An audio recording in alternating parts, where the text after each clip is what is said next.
"Help! He's not breathing!"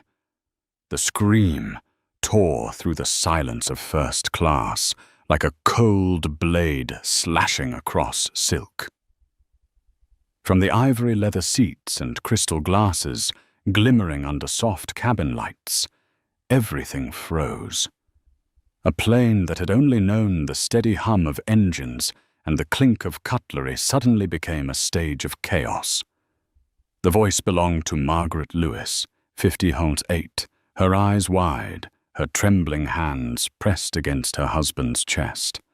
Right before her, Richard Lewis, 60-4, a wealthy businessman who had once signed billion-dollar deals with unshakable calm, now lay helpless, like a child dragged under by a current.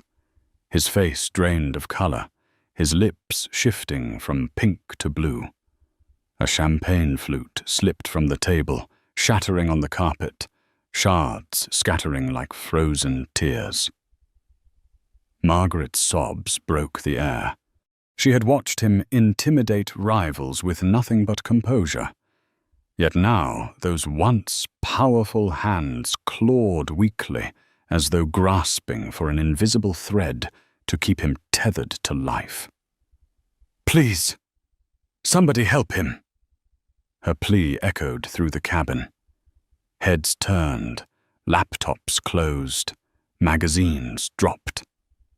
Passengers glanced at one another, confused, shocked, and then panicked. A few rose but faltered, paralyzed by fear.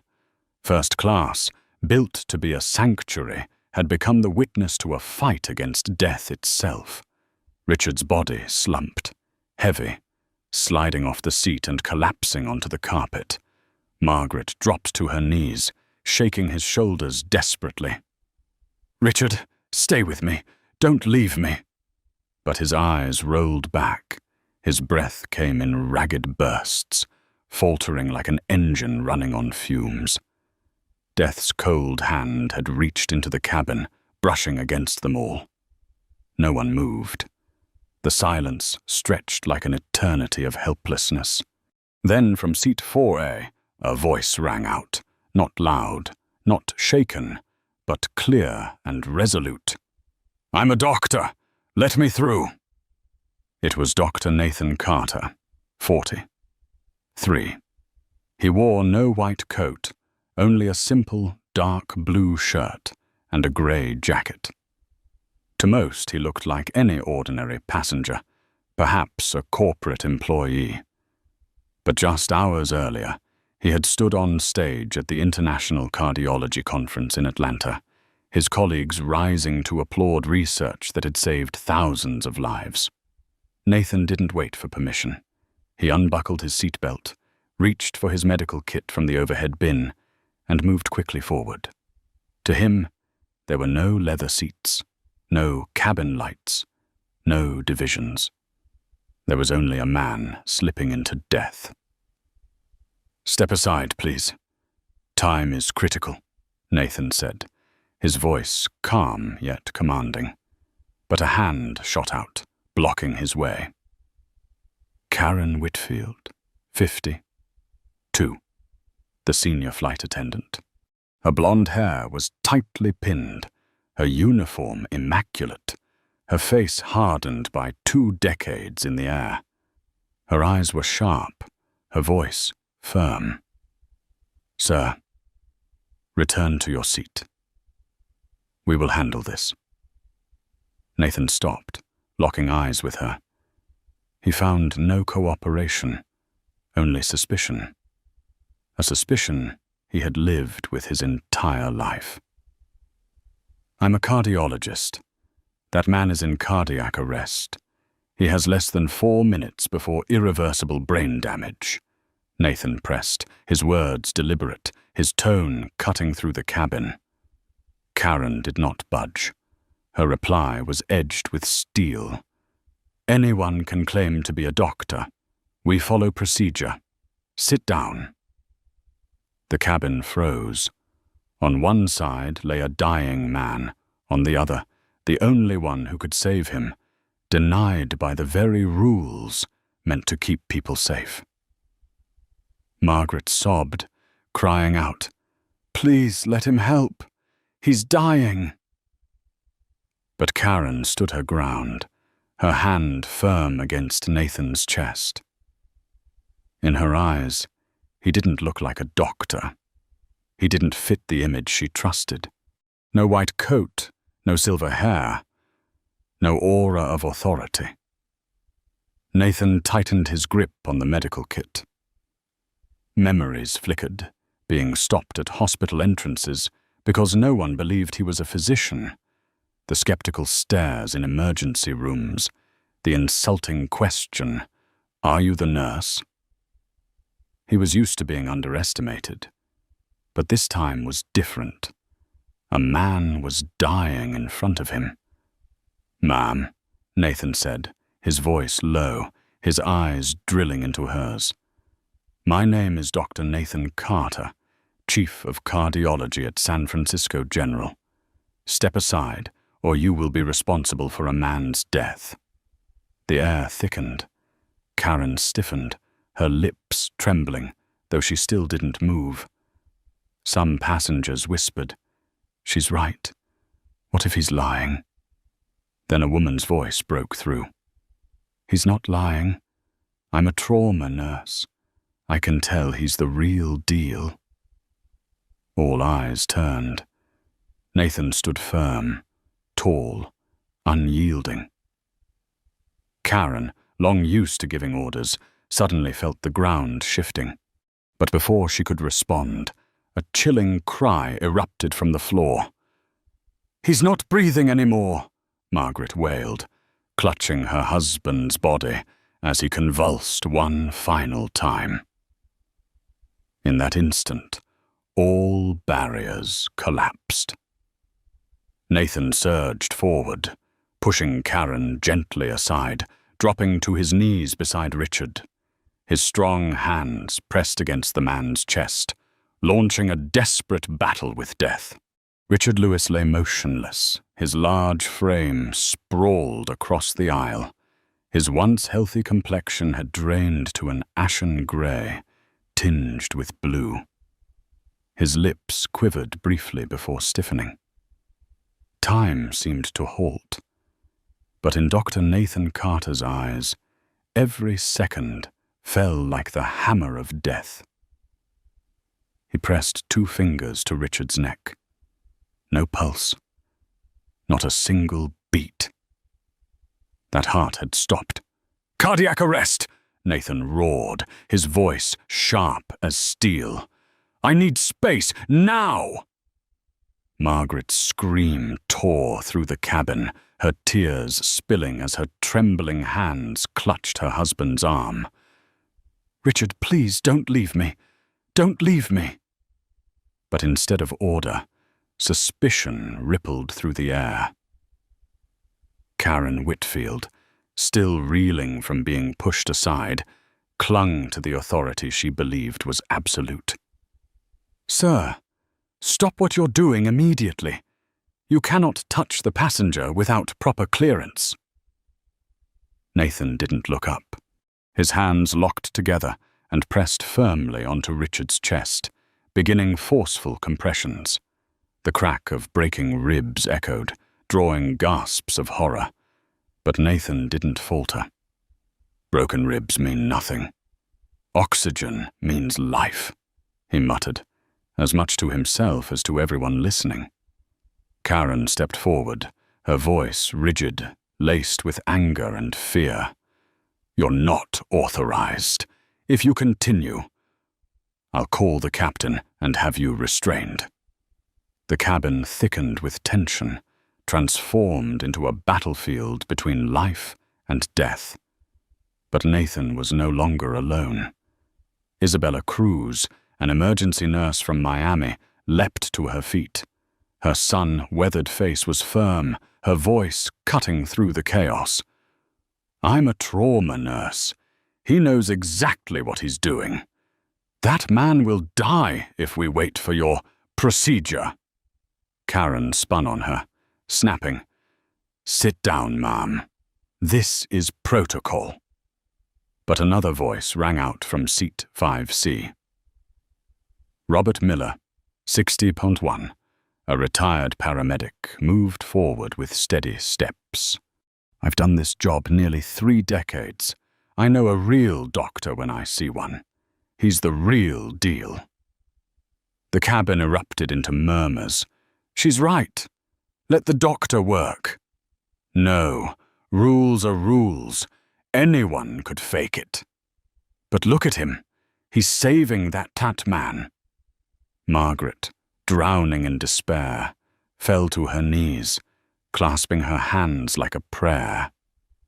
Please, someone, anyone, let him live. Meanwhile, Nathan's compressions continued, each one deliberate, his eyes locked on Richard. He barked commands in short, precise bursts. Airway, clear it! Find the AED, now! Count. 30 compressions. 2 breaths. Isabella sprang into action, tilting Richard's head back to open the airway. Robert took his position, ready to assist with breathing. Together, the 3 transformed the aisle into a makeshift emergency room. But Karen still refused to yield. She turned to nearby passengers, her voice cracking with a mix of anger and fear of being wrong. He's not a real doctor. He could kill him. So suddenly, a woman in a navy suit stood, phone raised, capturing everything. Sophia Bennett, 40. 2, a powerful attorney from Seattle, spoke sharply. What you're doing is obstruction of emergency care. This is negligence. No, this is criminal. Karen froze. A flicker of fear flashed in her blue eyes, yet she clung to control. I'm in charge here. Then take responsibility for a man's death. Sophia's reply sliced like ice. The cabin held its breath, every gaze fixed on Karen, the barrier between life and death. Just then, a young man rushed forward, clutching the AED. Diego Morales, 27, a medical student, shouted, I've got the defibrillator. Nathan's eyes blazed. Good. Open it. Pads on the chest. Hurry. Karen stepped back. Control slipped through her fingers. The cabin no longer followed her. All focus was on Nathan. Diego tore open the case. Isabella pressed the pads onto Richard's chest. The device's voice rang out. Analyzing rhythm, shock advised. Clear, Nathan barked. Everyone pulled back. A jolt surged through Richard's body, lifting him off the floor before it fell limp again. The air was suffocating. Margaret broke into sobs. Karen gripped the nearest seat armrest, her face pale. Nathan resumed compressions immediately, his voice pounding with each thrust. 1, 2, 3, 4. Suddenly, Evelyn Parker, 70 years old, stood from her seat. Her voice was hoarse, but rang like a bell of truth. I've had black doctors all my life. Some of the best care I've ever received. Why do you assume he isn't real? Her words ripped through the cabin's veil. Karen staggered, her eyes trembling as realization struck. This wasn't about protocol. It wasn't about procedure. It was prejudice. At that moment, Richard let out a faint, rattling breath. Nathan pressed his fingers to his neck. A pulse, weak but steady. Pulse! Nathan shouted, his eyes alight. Weak, but it's there. The cabin erupted in cheers and tears. Margaret sobbed in disbelief. But Nathan didn't stop. His voice remained urgent, commanding. He's not safe yet. He could crash any second. Keep the AED ready. Oxygen now! Karen slumped into the flight attendant's seat, her hands covering her face. The truth cut deep. She had nearly cost a man his life because she refused to trust her own eyes. The plane continued to slice through the deep blue sky, but inside first class, time felt shattered. Passengers who had once been seated in luxury leather chairs were no longer spectators of privilege, but unwilling witnesses to a battle for life itself. Dr. Nathan Carter pressed his hands firmly against Richard Lewis's chest, arms locked straight, channeling his entire weight into each compression. Sweat began to bead on his forehead, yet his rhythm stayed strong, steady, and unhesitating. 30 compressions. Now give 2 breaths, Nathan commanded, his eyes never leaving the patient. Isabella Cruz moved swiftly, pressing the mask to Richard's face and delivering breaths into his lungs. A faint hiss, a fragile rise of his chest. It was a tenuous sign, but enough to kindle hope. Beside her, Robert Miller held the airway steady, tilting the head and keeping the jaw open with practiced precision.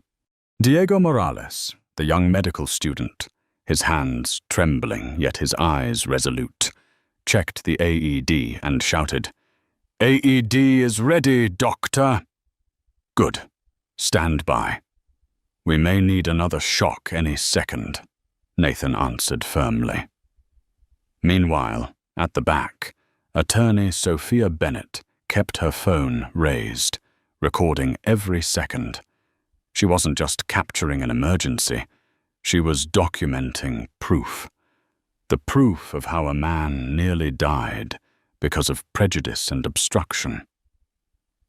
Margaret Lewis knelt beside her husband, clutching his hand, her voice breaking through sobs. "Richard, please, you promised to take me to our granddaughter's recital next week. Please don't break that promise." Her words sliced into the hearts of everyone who heard them. A man of immense power, once in command of billion-dollar deals, now lay helpless, his fate hanging by a thread. All because precious minutes had been lost. Karen Whitfield, the lead flight attendant, stood frozen in the corner, her face pale.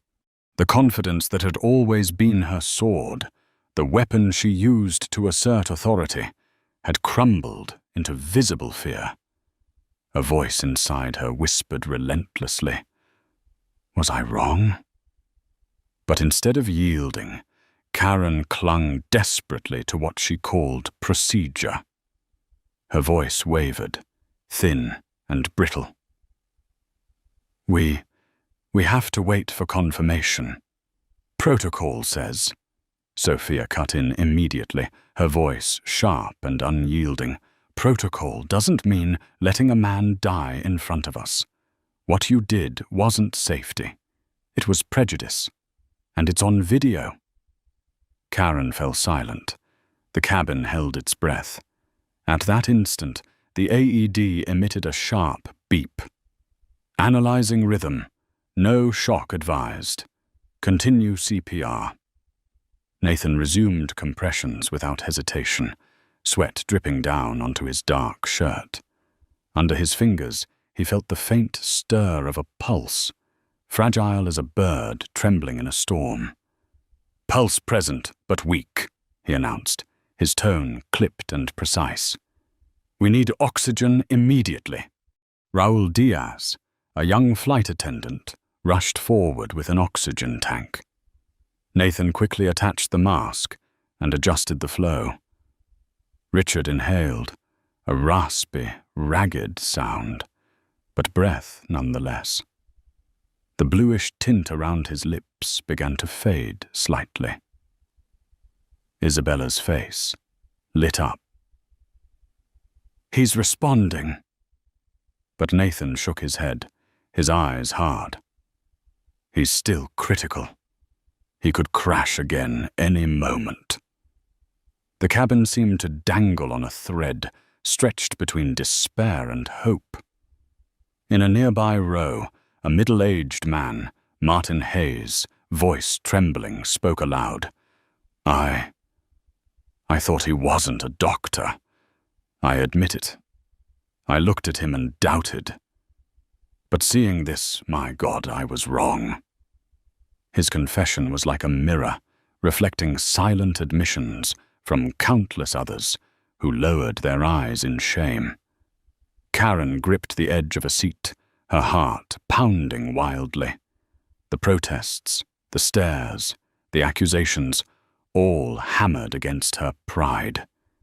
Yet deep inside, she knew the harsher truth. She had stood in the way of salvation simply because she didn't believe someone like Nathan could truly be a doctor. Suddenly, Richard's body shuddered violently. His eyes fluttered open for a fleeting moment, glazed and unfocused. Margaret cried out, clutching his hand tighter. "Richard, can you hear me?" Nathan leaned close, his voice calm yet commanding. "Mr. Lewis, you're on an airplane. You had a heart attack. We're helping you. Stay still. Don't fight it." Richard's lips moved soundlessly, but in his clouded eyes there was recognition. He had heard. He had understood. Margaret wept again, but this time her tears carried hope. Nathan turned to the team around him. "Keep monitoring vitals. Prepare for rearrest. Call the cockpit. Tell the captain we need an emergency landing at Denver." Raoul nodded and hurried away. Meanwhile, Karen quietly stepped back toward the rear of the cabin, her body trembling. Her authority, her pride, the protocols she had always believed in, now revealed to be meaningless. She whispered to herself, almost inaudible, "What have I done?" No one answered. The entire first-class cabin now followed a new leader, not the flight attendant in uniform, but the doctor who had been doubted, stopped, judged. And he had shattered the prejudice with action. The fight for life was not over. But from this moment on, every eye in the cabin saw him differently. The man they once questioned was no longer a stranger. He was their only savior in the sky. The engines roared steadily, but inside first class the air felt compressed, heavy to the point of suffocation. Passengers sat frozen, eyes fixed toward the front, where Dr. Nathan Carter and his team were locked in a desperate struggle with death itself. In the cockpit, the emergency message had been sent. Flight 427 was diverting to Denver. It was a decision never made lightly, but with a life balanced on the knife edge of survival, no captain dared to hesitate. From the overhead speakers, the captain's voice rang out, urgent yet calm. "Ladies and gentlemen, this is your captain speaking. We are diverting to Denver International Airport for a medical emergency. Please remain seated and keep your seatbelts fastened. Thank you for your cooperation." A wave of murmurs rippled through the cabin. A few frowned, worried about the delay, but most stayed silent, understanding they were witnessing something far more important than any schedule. A fight for life. In the aisle, Nathan bent low over Richard Lewis, pumping his chest, sweat tracing down his face. He rotated with Isabella, giving sharp commands. "Rotate compressions every 2 minutes. Keep oxygen flow at high. Monitor saturation." Isabella answered swiftly, gripping the oxygen mask tight, her eyes locked. Robert secured the airway, while Diego stared at the AED monitor, ready to deliver another shock at any second. Margaret Lewis clutched her husband's hand, tears streaming down her cheeks. Yet in her eyes now flickered a fragile belief. Richard had not been left behind.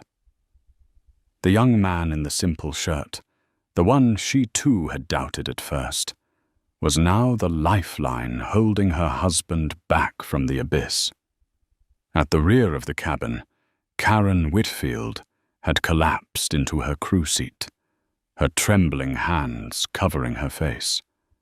Her body flushed hot and cold, ears ringing with accusations, and the weight of every condemning glance. "What have I done?" The voice in her head screamed. "I stopped a doctor. Had I saved him from a fraud, or pushed him closer to death?" Images replayed in her mind like a cursed reel. Richard convulsing, Margaret's cries, Nathan rushing forward. She remembered years ago, when an imposter posing as a doctor caused disaster. That incident had carved fear so deep it turned her into a slave to procedure. But now the truth was undeniable. She was no longer protecting anyone. She had nearly stolen a man's life. A voice snapped Karen back to the present. Sophia Bennett, the lawyer, stood nearby, her gaze cutting like a blade. "You almost killed him. Not because of procedure. Because of your prejudice." Karen lifted her head, lips trembling. She wanted to defend herself, to protest, but the words stuck in her throat. Because deep inside, one cruel truth was clawing at her. If that man had been a white doctor with silver hair, would I have stopped him? While Karen drowned in guilt, at the front a fragile miracle was unfolding. Nathan pressed his fingers to Richard's neck and felt it, a faint pulse. "Pulse faint but present," he announced, his voice carrying through the cabin. Margaret sobbed, clutching Nathan's arm. "Thank you, Doctor. Please don't let him go." Nathan only gave a curt nod, his eyes sharp as steel. In this moment, he wasn't just a passenger. He was the commander of the fight, controlling every heartbeat, every breath, every decision between life and death. Diego's voice trembled. "Doctor, should we prep for another shock?" "Stay ready," Nathan replied. "But don't shock unless rhythm deteriorates. Keep airway clear. Increase oxygen flow." Each order shot out like an arrow, swift, precise, undeniable. Around them, passengers sat in utter silence, watching as though they were students in a life and death classroom suspended in the sky. In their eyes, power had shifted. The woman in the crisp navy uniform, once the symbol of order, now sat bowed in silence. And the man once doubted, once blocked, was the only pillar holding back death. A passenger whispered, just loud enough for many to hear, "He doesn't just look like a doctor. He is the doctor." The words landed like a verdict. No further proof was needed. Everyone had seen it with their own eyes. At the rear, Karen clenched her hands, her chest heavy with collapse. Her authority was gone, not because Nathan had taken it, but because she had surrendered it the moment she let prejudice guide her. The captain's voice echoed again over the speakers. "Prepare for descent. We will land in Denver in 20 minutes. Medical team is on standby." The cabin trembled lightly as the plane began to descend. Passengers held their breath, not for the turbulence, but for fear that each jolt might pull Richard away forever. Nathan kept compressions steady, eyes fixed on the AED screen. He knew 15 minutes could stretch into eternity. One mistake, and the fragile heart beneath his hands would stop. But there was no hesitation in his gaze. In that life or death moment, he remembered his daughter's words. "Daddy fixes broken hearts." and in his mind he vowed, "No one, no prejudice, will ever stop me from doing that." The thunderous roar shook the cabin as the landing gear deployed, the entire aircraft shuddering violently. First class was wound tight as a string, every passenger holding their breath, eyes locked on Richard Lewis, the man still lying motionless in the aisle. Dr. Nathan Carter leaned over him, his hands never once stopping compressions. He counted rhythmically, eyes flicking to the oxygen monitor clipped to Richard's finger. The numbers flickered, wavering between life and death. "Stay with me. Come on." "Stay," Nathan muttered, his voice both command and prayer. Margaret knelt beside her husband, her hand gripping his tightly, tears soaking the hem of her dress. In her eyes swirled an ocean of despair and hope. The beeping of the AED, the relentless counting, the ragged breaths escaping Richard's throat, all of it merged with the roar of the engines into a symphony of life and death. Then the decisive moment came. The wheels slammed onto the runway, the fuselage jolting hard. Passengers let out scattered gasps of relief, but in first class, no one celebrated. Every eye remained fixed on Nathan. The aircraft slowed, banking sharply, then rolled steadily toward the emergency gate. Outside, the red and blue lights of ambulances flashed. Denver was ready for the storm that had just fallen from the sky. "Ladies and gentlemen, remain seated. Medical team will board immediately," the captain's voice announced. Seconds later, the cabin door burst open, and 4 medics in Navy uniforms rushed in, their eyes sharp as they swept the scene. "Status," the team leader barked. Nathan looked up, his voice urgent but precise. "Male, 64, cardiac arrest. Initial V-fib. 3 shocks delivered, weak pulse regained. Oxygen saturation unstable. Possible pulmonary edema. He's critical." The medics exchanged glances, then looked back at Nathan, respect plain in their eyes. One gave a quick nod. "You're a physician?" "Dr. Nathan Carter, Chief of Cardiology, San Francisco General." There was no boasting in his tone, only plain truth. But the truth struck like lightning, leaving the entire cabin stunned. Margaret broke down, crying out, "He saved my husband. He's the reason Richard is still alive." The atmosphere shifted sharply. Passengers began to whisper, then speak out. "She stopped him at first. The flight attendant blocked him. She said he wasn't a real doctor."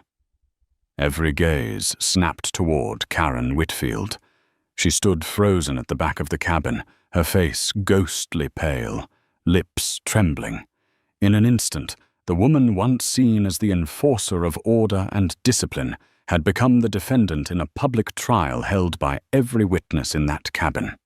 Sophia Bennett stepped forward, her voice cold as steel, phone still raised high. "I have everything recorded.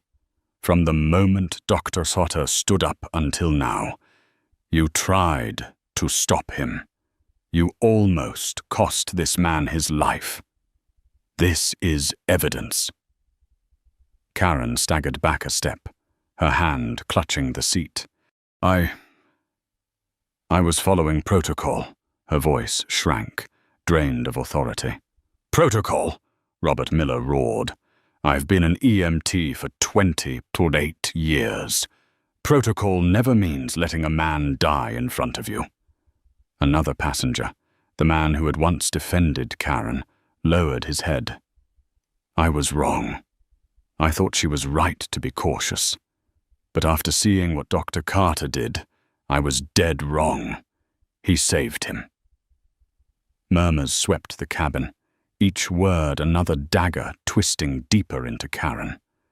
The medics lifted Richard onto a stretcher, working swiftly as they listened. Their leader looked up, voice sharp. "Who prevented this physician from acting?" Instantly, passengers pointed in unison. No words were needed. Karen Whitfield was nailed in place by the judgment of every eye in the room.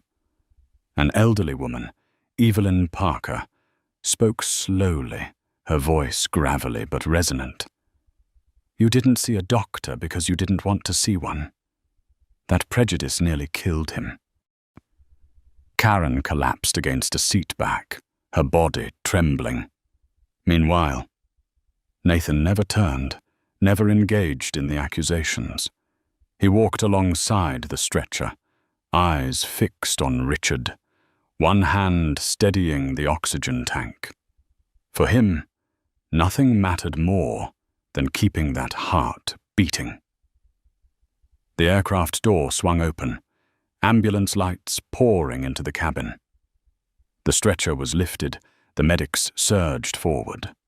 Margaret followed, sobbing, whispering thanks to Nathan with every step. Behind them, silence fell over first class. Not the silence of fear, but the silence of realization. They had witnessed the naked truth. Prejudice could kill. And the man, once underestimated, had risen, flipped the script, and saved a life in front of them all. Karen slumped into her jump seat, her hands clutching her head. In the fading echoes of footsteps, she whispered, her voice broken and barely audible to herself. "What have I done?" Denver International Airport glowed with flashing red and blue lights, sirens wailing into the night. As the aircraft door opened, the stretcher was rushed down the jet bridge, surrounded by the emergency medical team. Dr. Nathan Carter ran alongside, one hand steadying the oxygen tank, the other on Richard Lewis's pulse.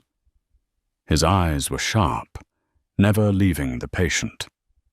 Sweat streaked across his forehead, but his voice was steady and commanding. "Pulse irregular. Oxygen saturation 70.8%. Prepare for intubation if necessary." The team leader, ER physician Dr. Sarah Lindstrom, gave a quick nod. "Understood. We'll stabilize en route. Doctor, you're riding with us?" Nathan answered curtly. "Yes. Continuity matters." Margaret Lewis, eyes swollen from tears, clung to her husband's hand as she stumbled beside the stretcher. "Don't leave me, Richard. Not now. Not ever."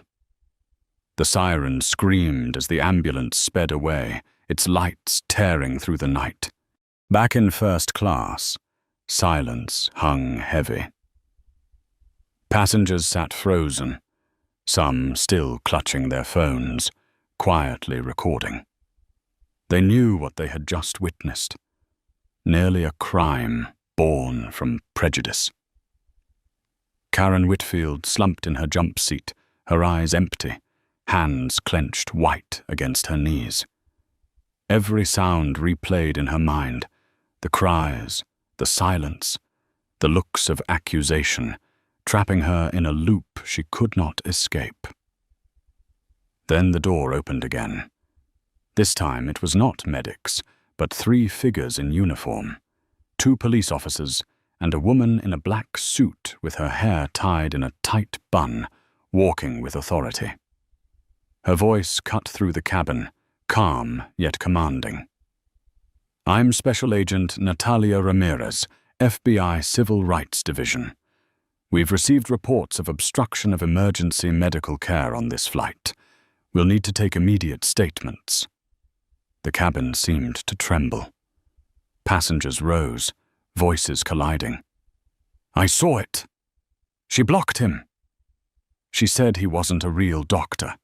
Sophia Bennett stepped forward, phone still recording.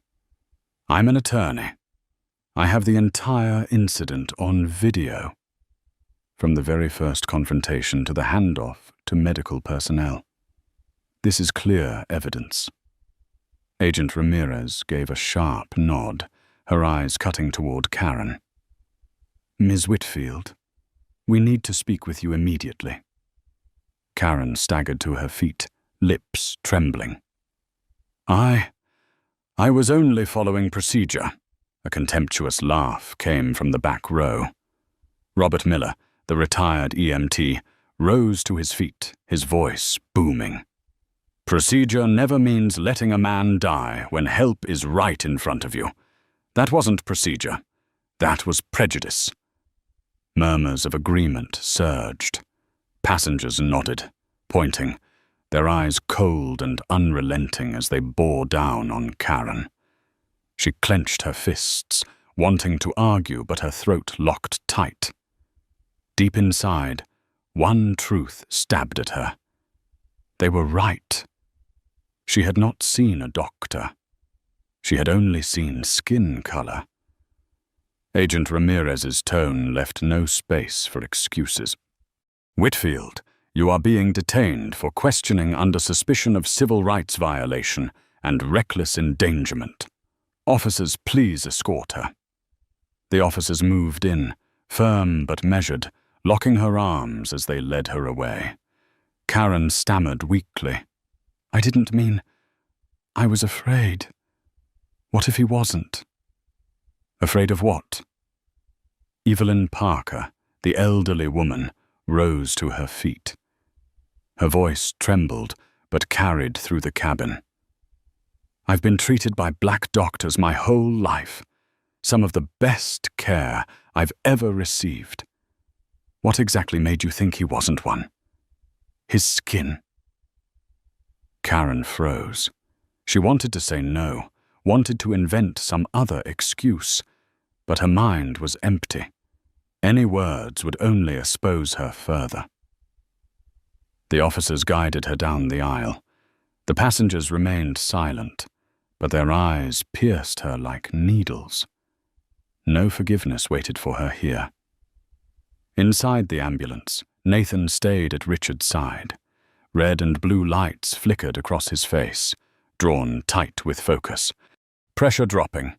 He's going into shock," Dr. Lindstrom warned.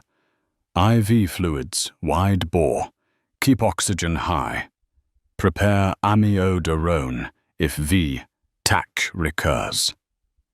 Nathan issued commands without hesitation, one hand pressed to Richard's pulse. Margaret sat hunched in the corner, her hands trembling, but her eyes fixed on her husband and the man saving him. Her voice cracked with emotion. "You saved him when no one else believed you. I'll never forget this, Dr. Carter. Never." Nathan gave a brief nod. To him, this was never about belief or doubt. It was about a life, and he would never allow anything, not even prejudice, to stand in the way. The ambulance screeched into the hospital bay, doors swinging open as the hospital team swarmed the stretcher. Nathan never broke stride, following them inside. Behind him, the lights still flashed against the cold tarmac. And somewhere else in the airport, Karen Whitfield, once the unquestioned authority of the cabin, now walked in handcuffs, escorted by law and shadowed by witnesses. An absolute reversal. A reckoning that could not be denied. The emergency doors swung open, and Richard Lewis was rushed straight into the resuscitation room. Footsteps pounded, fluorescent lights blazed, and the sharp sting of antiseptic filled the air. Dr. Nathan Carter followed close beside the stretcher, his voice steady and clear as he delivered every detail. Male, 60, 4. Cardiac arrest in flight. Initial V fib. 3 shocks delivered. Regained weak pulse, unstable vitals, oxygen saturation fluctuating.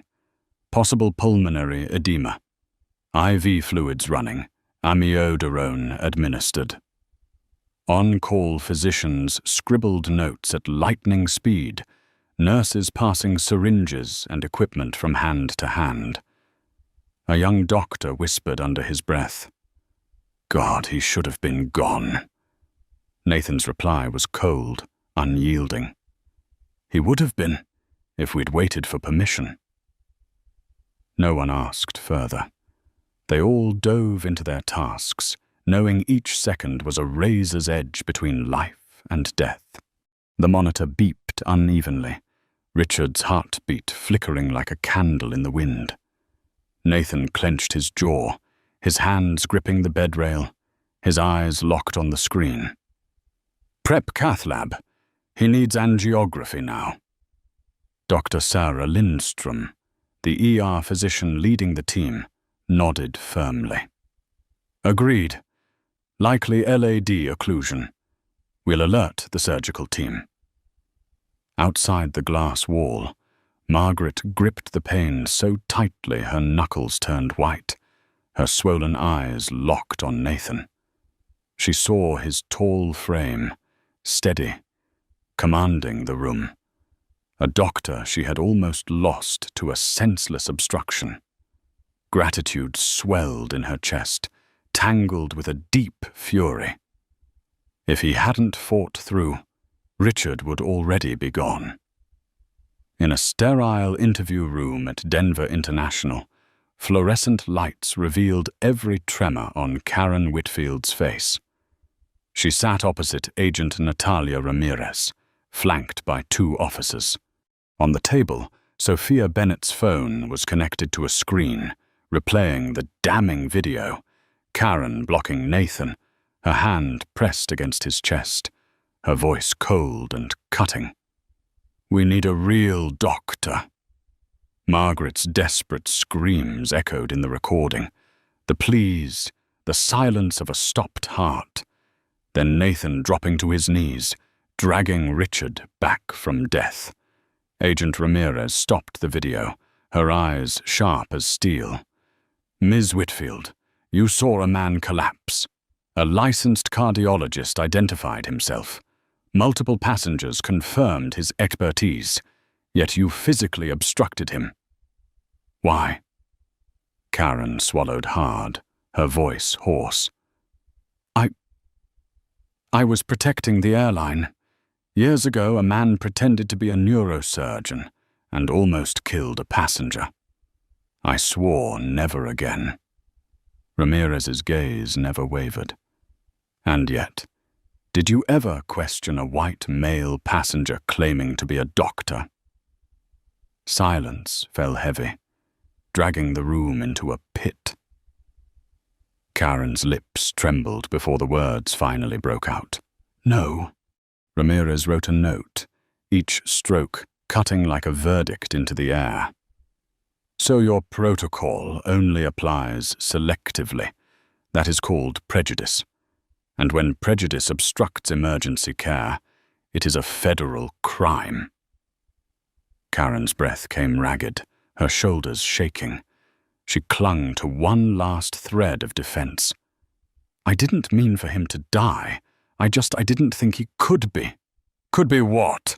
Ramirez's voice sliced through, merciless. "A doctor? Because of his skin? Say it, Ms. Whitfield." Karen bowed her head, tears streaming down. But no tears could wash away what was all real, ready carved in evidence. In the cath lab, the monitors lit up with the stark image of Richard's heart.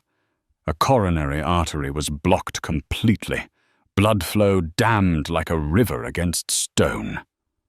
100% LAD occlusion. We need immediate intervention."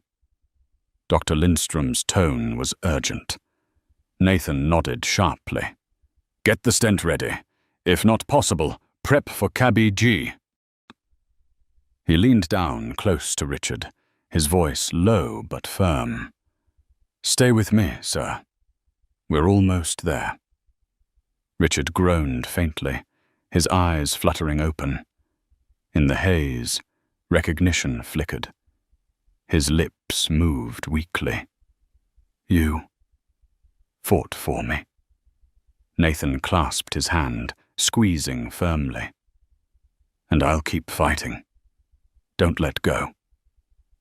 Outside the glass, Margaret pressed her hand to her chest as sobs broke free, her heart straining not to shatter. Back in the interview room, Ramirez closed the file with a snap, her voice cutting. Ms. Whitfield, you are officially detained pending full investigation. Charges may include obstruction of emergency medical care, reckless endangerment, and potential civil rights violations.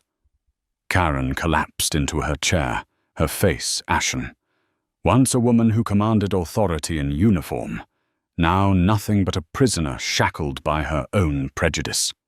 The door burst open, and an officer reported, "Agent, news networks are already airing passenger videos. It's going viral." Ramirez nodded once, her tone unwavering. Good. Let the truth spread. Sunlight is the best disinfectant. 2 battlefields unfolded, one inside the operating room, where Richard's life dangled by a thread, and one inside the interrogation room, where Karen's truth was stripped bare. Both converged on the same point. The moment prejudice was defeated, one by medicine, the other by justice. In the cold waiting room, the clock ticked relentlessly, each sound striking like an endless drumbeat of dread. Margaret Lewis sat collapsed in a chair, her hands clasped so tightly her nails dug into her skin until it bled. Every closed door was a pull, keeping her from the truth. Was her husband still alive or already gone? Suddenly the door swung open. Dr. Sarah Lindstrom stepped out, her white coat streaked with sweat. Beside her, Dr. Nathan Carter peeled off surgical gloves, his eyes bloodshot yet calm and steady. "Mrs. Lewis," Sarah said, her voice hoarse but clear, "your husband made it through surgery. He's critical but stable. The bypass was successful." Margaret broke into sobs, covering her face with trembling hands, then looked up at Nathan with eyes full of gratitude. "You saved him. If it weren't for you." Nathan shook his head gently, his voice low but firm. "No. We saved him. The team here, the passengers who stepped up. It was everyone." Yet Margaret knew the truth. If Nathan hadn't fought through the obstruction on that plane, there would have been no surgery to speak of. He stepped closer, laying a reassuring hand on her shoulder. "Mrs. Lewis, the next 20. 4 hours are crucial. But he's fighting, and I'll be here until we know he's out of danger." Margaret nodded vigorously, tears still flowing, but this time not from despair. They were tears of hope. While Richard lay in recovery, outside, America was exploding.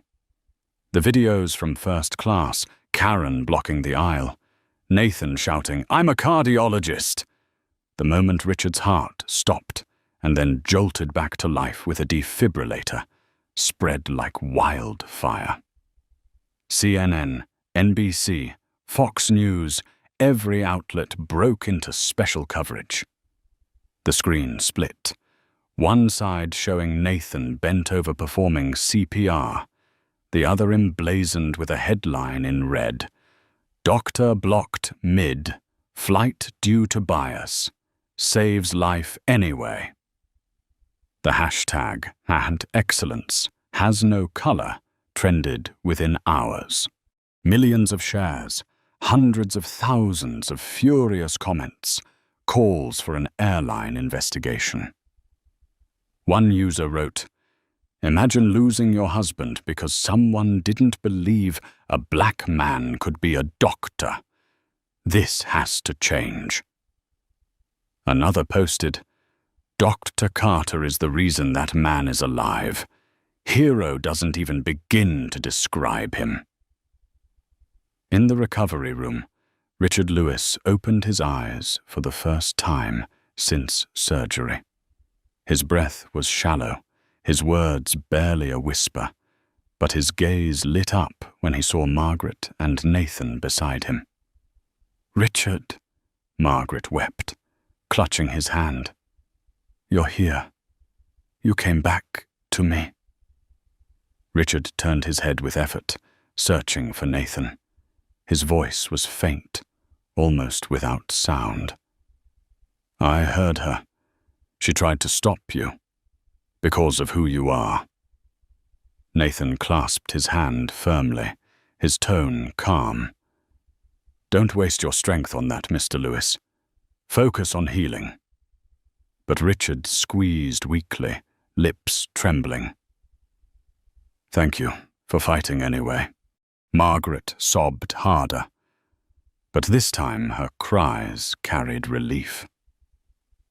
In the interrogation room, Agent Natalia Ramirez closed out Karen Whitfield's session. Every faltering answer, every averted glance was recorded.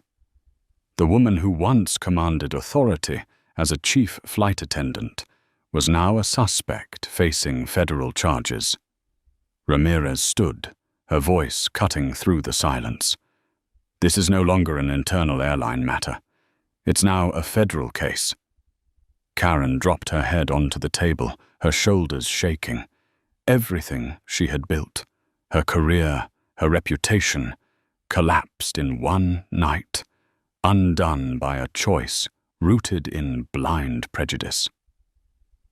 In the hospital corridor, as Nathan stepped away from the OR, a little girl of about 10 approached, her eyes shining, clutching a sheet of paper.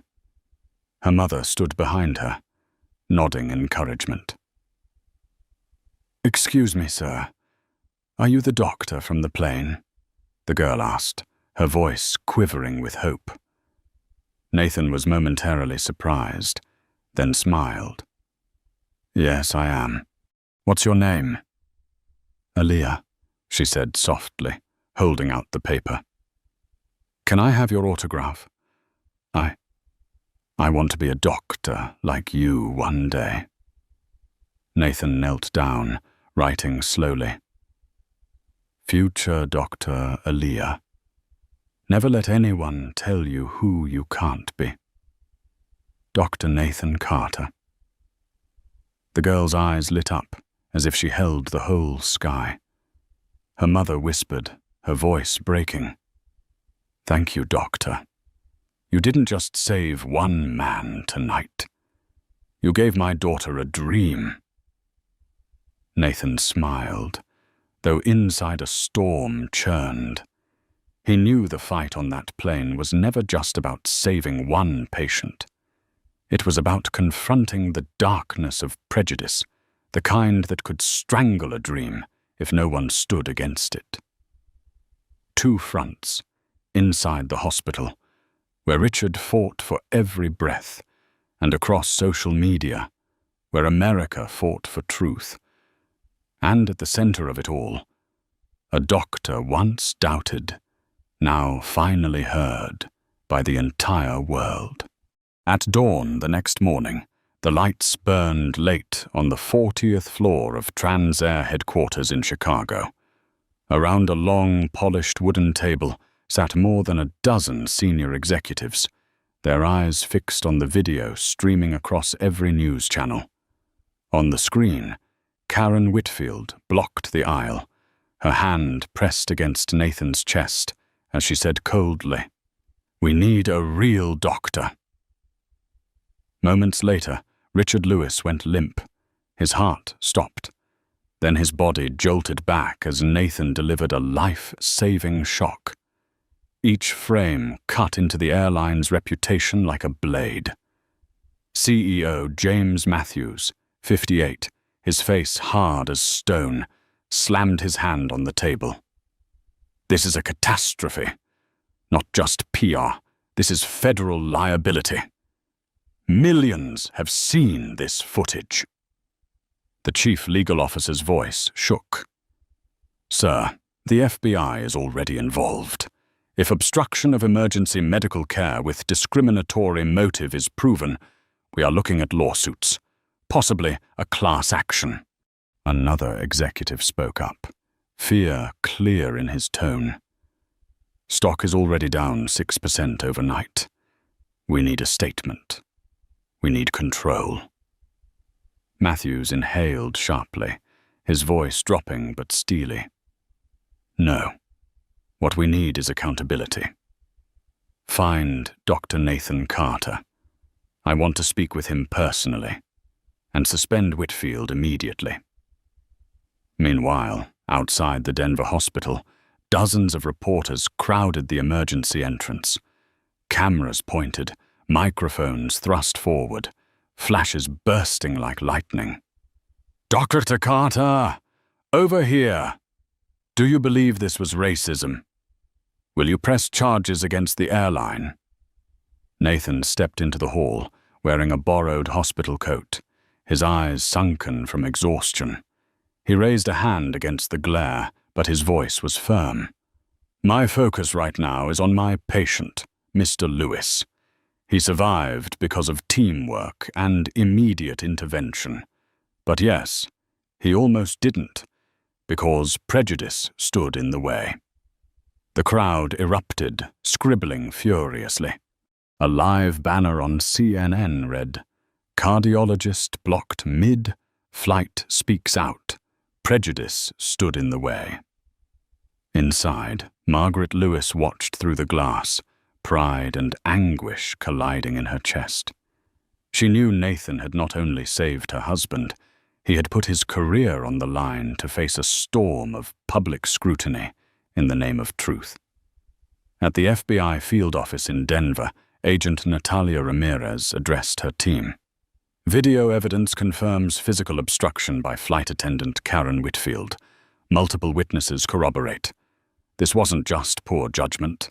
It was the racial bias in a life or death situation. A colleague interjected. Public pressure is enormous. Civil rights groups are already mobilizing. This case could set national precedent. Ramirez nodded firmly. Then Dr. Carter will be our key witness. His testimony could change more than this trial.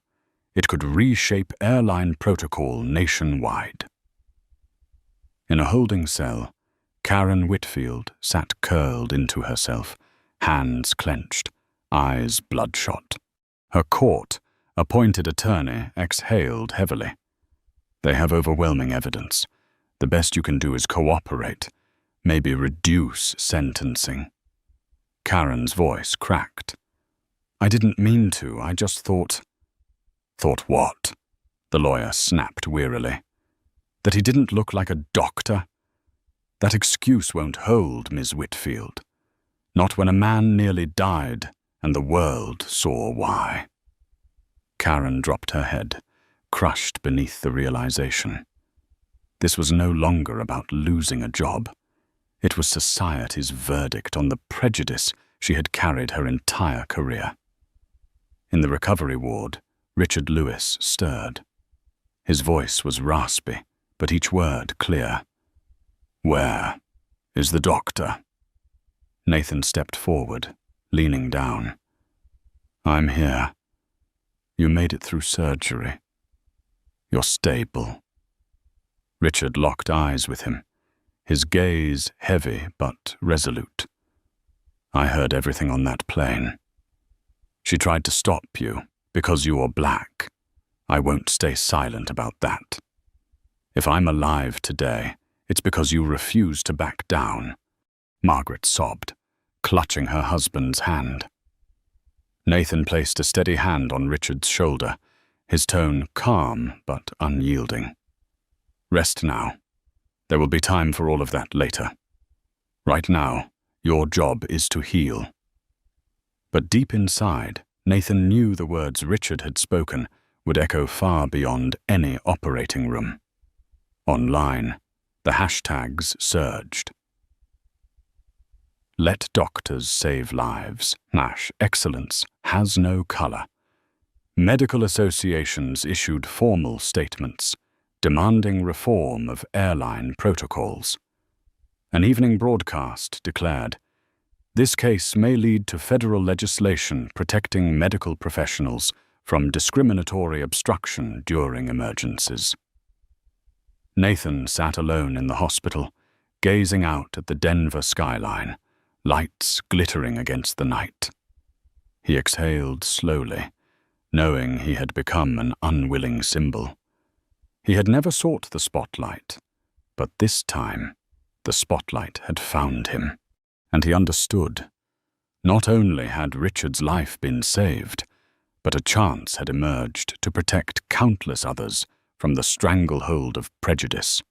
6 months after the incident on Flight 427, the federal courtroom in Denver was packed. Dozens of live cameras lined the aisles. Hundreds of spectators filled the benches. This was not merely a trial of a flight attendant. It was a judgment on an entire system forced into the harsh light of truth. Karen Whitfield sat at the defendant's table. The Navy uniform that had once been her pride was replaced by a gray prison jumpsuit, shrinking her into a shadow of herself. Her eyes were sunken, her hair disheveled, her frail hands twisted together. Witnesses took the stand one by one. Margaret Lewis spoke through tears of the moment she watched her husband's breath stop. Robert Miller, a retired EMT, testified firmly. Dr. Carter knew exactly what he was doing. He's the reason Mr. Lewis is alive. Attorney Sophia Bennett played the video in full before the jury. The cold words rang out. "We need a real doctor." The courtroom fell silent. There was no denying it. Finally, Dr. Nathan Carter stepped forward. His gaze was steady, his voice deep and resolute. "I did what any physician would do. But the difference is, I had to fight for the right to do it. Prejudice almost killed my patient. That must never happen again." When the jury returned, the room held its breath. The foreperson read aloud, "We, the jury, find the defendant guilty on all counts." Karen closed her eyes. A single tear slid down her cheek. There was no room left for excuses. The judge pronounced sentence. 4 years in federal prison with 3 years supervised release. Let this case stand as a warning. Authority is never a license for prejudice. Murmurs rippled across the room. The verdict was not just for one individual, but for the prejudices embedded deep within society. Immediately after, the U.S. Department of Transportation announced sweeping reform, the Carter Protocol. The new mandate applied across the aviation industry. When a passenger identified themselves as a medical professional in an emergency, they would be permitted to intervene immediately. Verification of credentials would happen in parallel, never as a prerequisite. Any obstruction born of prejudice would be treated as a federal violation. The press release closed with bold words, "Minutes matter. Expertise saves lives. Prejudice has no place at 37,000 feet." Other airlines quickly followed. Within a year, nearly all international carriers adopted similar policies. Richard Lewis, after months of recovery and cardiac therapy, appeared with his wife at a press conference. He was thinner, his steps slow, but his eyes clear and his voice firm. "I am alive because one man refused to be dismissed. I heard everything that night. I know why my care was delayed. Prejudice almost killed me. That's the truth." Margaret gripped his hand tightly and added, "We've created the Lewis Foundation for Medical Equity. No family should ever endure what we did. We will fund scholarships, training, and research so that every doctor can do their job without first fighting bias." The room rose in thunderous applause. Dr. Nathan Carter never sought fame. He returned to San Francisco General, taking his shifts, mending broken hearts. But everywhere his name was spoken. At medical conferences, students stood in ovation when he entered. On social media, the image of him kneeling in a narrow airplane aisle circulated endlessly, tied to the words, "Excellence has no color." One evening, when Nathan returned home, his 9-year-old daughter Zoe ran up with a drawing from school. It showed him performing chest compressions, with childlike handwriting scrawled beside it. "My daddy fixes broken hearts. He's my hero." Nathan pulled her close, eyes stinging. He knew his true legacy was not in the glare of the media, but in the seeds of hope planted in the next generation. The trial ended. The verdict was delivered. The new protocol was born. But the story did not end there. It became a symbol, a reminder that prejudice can kill, but courage, skill, and resolve can save lives and reshape the world. At 37,000 feet, a heart had stopped and then beat again. And from that moment, a new law, a new awareness, a new chapter of justice was born. The Carter Protocol, proof that when truth and medical duty are protected, they can soar higher than any prejudice. On Flight 427, a heart stopped beating, and in the moment when prejudice nearly claimed a life, we witnessed something far greater, the power of resolve and expertise. Dr. Nathan Carter did more than save Richard Lewis. He forced an entire Muslim to change, and he compelled society to confront the truth that prejudice does not merely wound, it can kill. Karen Whitfield paid with a harsh sentence. But the greater judgment was the awakening of us all. Millions watched the video, thousands of articles were written, and from the ashes of that mistake, the Carter Protocol was born to ensure that any doctor, regardless of race, gender, or appearance, can act to save lives when every second means the difference between life and death. Richard Lewis lives. Margaret still has her husband. Their grandchildren still have their grandfather. And the world has gained one more symbol that excellence has no color. Remember this story, because sometimes we do not know when life will place us in a position where we must choose to believe in prejudice or to believe in humanity. If you believe that justice must be defended, if you believe that truth can change an entire system, then hit like, share, and subscribe. Because only together can we continue telling stories that leave no room for silence in the face of injustice. And now, the question for you, the one watching. If one day you see prejudice standing in the way of someone's life, will you remain silent? Help! He's not or will breathing. you stand up?